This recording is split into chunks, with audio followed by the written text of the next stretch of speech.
Right, good morning everyone. It is 5:40 AM and I'm in North Terminal at Gatwick Airport. Very excited to be heading to the Esports bar in Cannes.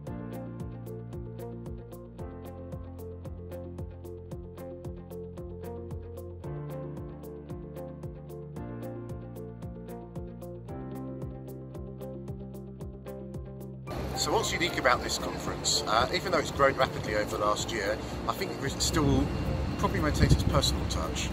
You still get to talk to everyone, everyone's very free and open with their ideas and where they intend to go with their businesses.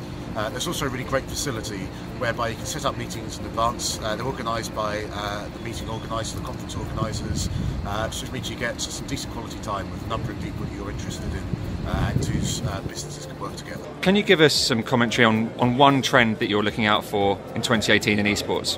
I think we're really going to see the rise of more focused player stories.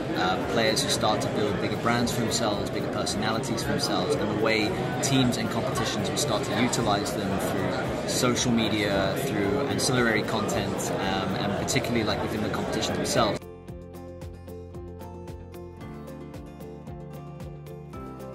Do you see blockchain as having a big future in esports? I think blockchain fits really well our model, is basically because what it does, it solves the issue of fraud. So you've had the first day now. It's been fascinating actually. The conference is perhaps 3 times the size it was a year ago, which I think says a lot about the industry itself. But also, as well as meeting a lot of new faces, it's been great to catch up with some of the people that I saw last year and see how things that were just ideas a year ago have turned into major businesses, new teams, new leagues, new platforms. So that's been really, really interesting. What do you think of day one so far? Day one's been good. We've had some nice, interesting chats with people. There's a really positive vibe about the place actually. Everyone's really keen to find out what each other's doing, explore what opportunities there are. So looking forward to the next 2 days.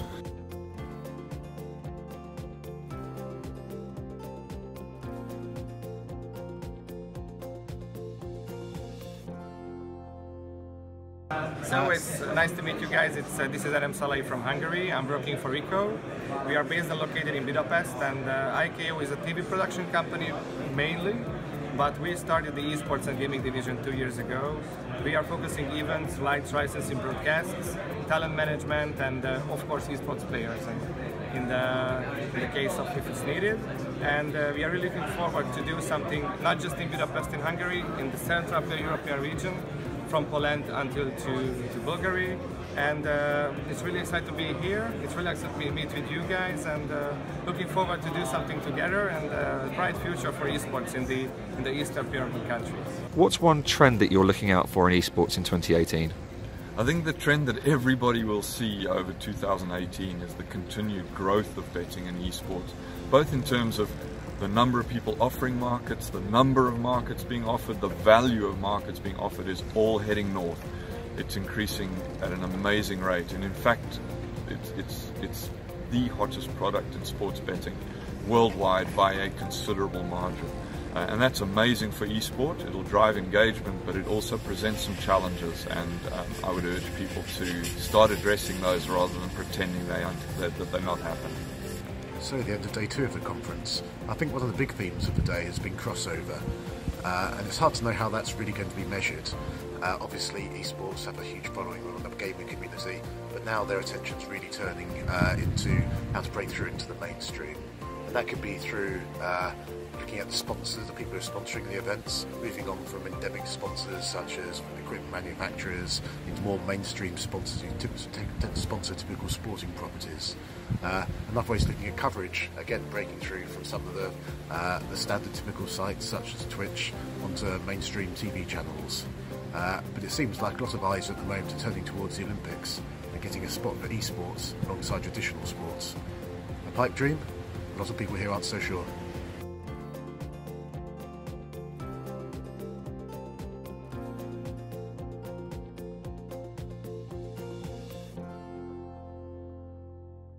So we're just coming towards the end of the conference now.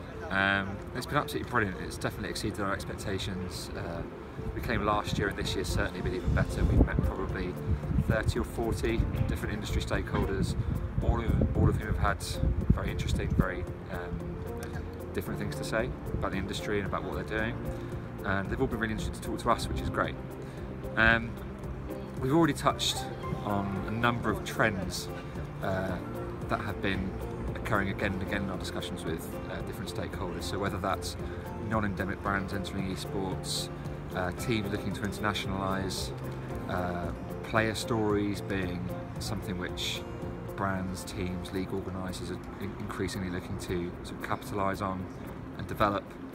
And then one thing that I think has come across to Craig and I today, having had another sort of 8 or 9 meetings, is that actually it's a really collaborative environment, and even companies or teams, league organisers, brands who you might think are natural competitors are actually working together in a very collaborative way to try and take the industry forward. So that's obviously great, it's really encouraging, and it's meant that the conference as a whole has had a really, really positive atmosphere.